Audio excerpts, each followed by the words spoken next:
বাংলাদেশের সাম্প্রদায়িক সম্প্রীতি বিনষ্ট করতে ভারত অপপ্রচার চালাচ্ছে বলে অভিযোগ করেছেন বাংলাদেশ হিন্দু বৌদ্ধ খ্রিস্টান কল্যাণ ফ্রন্ট। এ সময় ভারতের মিডিয়া এবং ধর্মান্ধ রাজনৈতিক গোষ্ঠীকে এ ধরনের কর্মকাণ্ড থেকে বিরত থাকার আহ্বান জানান সংগঠনটির চেয়ারম্যান বিজন কান্তি সরকার।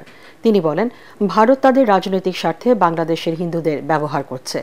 বিকালে জাতীয় প্রেস ক্লাবে আয়োজিত সংবাদ সম্মেলনে এসব কথা বলেন বিজন কান্তি সরকার। বিস্তারিত জানাচ্ছেন রাসনা দাস।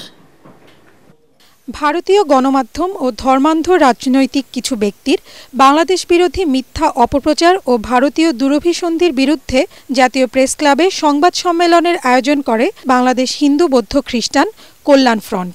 বাংলাদেশ বর্তমান সাম্প্রদায়িক সহাবস্থানে বিশ্বের অন্যান্য সকল দেশের জন্য অনুসরণীয় দেশ। এ সময় দেশের সাম্প্রদায়িক সম্প্রীতি রক্ষায় সংগঠনটির পক্ষ থেকে 5টি দাবি জানানো হয়। আমরা বাংলাদেশের হিন্দু বৌদ্ধ খ্রিস্টান সম্প্রদায়ের জনগোষ্ঠী সম্মিলিতভাবে ভারতীয় সংবাদ মাধ্যম ও রাজনৈতিক ব্যক্তিদের এ সমস্ত প্রোপাগান্ডা এবং সন্ত্রাসী কর্মকাণ্ডের বিরুদ্ধে তীব্র নিন্দা ও ক্ষোভ জানাই। ভারত সরকারের প্রতি আহ্বান জানাচ্ছি যে ভারত বাংলাদেশের বন্ধুপ্রতিম প্রতিবেশী দেশ। বাংলাদেশ ও বাংলাদেশের জনগণকে বোঝার চেষ্টা করুন। চট্টগ্রামের ঘটনাকে অনাকাঙ্ক্ষিত উল্লেখ করে সংগঠনটির চেয়ারম্যান বিজন কান্তি সরকার বলেন, এই বিষয় নিয়ে হিন্দু সম্প্রদায়ের মানুষদের মধ্যে ভুল বোঝানোর চেষ্টা করছে একটি চক্র। পুরো ইস্কনকে ব্যবহার করতে পারে নাই, তাদের থেকে বহিষ্কৃত একটা লোককে তারা ব্যবহার করছে, সেটা হলো চিন্ময় নামে এক ভদ্রলোক।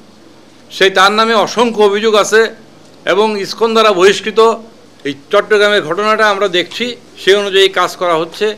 নিরীহ যারা না বুঝে চিন্ময়কে সমর্থন করেছে তাদেরকে বোঝানোর আমরা চেষ্টা করছি যে এটা ঠিক করছেন না আপনারা, এটার দ্বারা ভিন্ন মেসেজ চলে যাচ্ছে।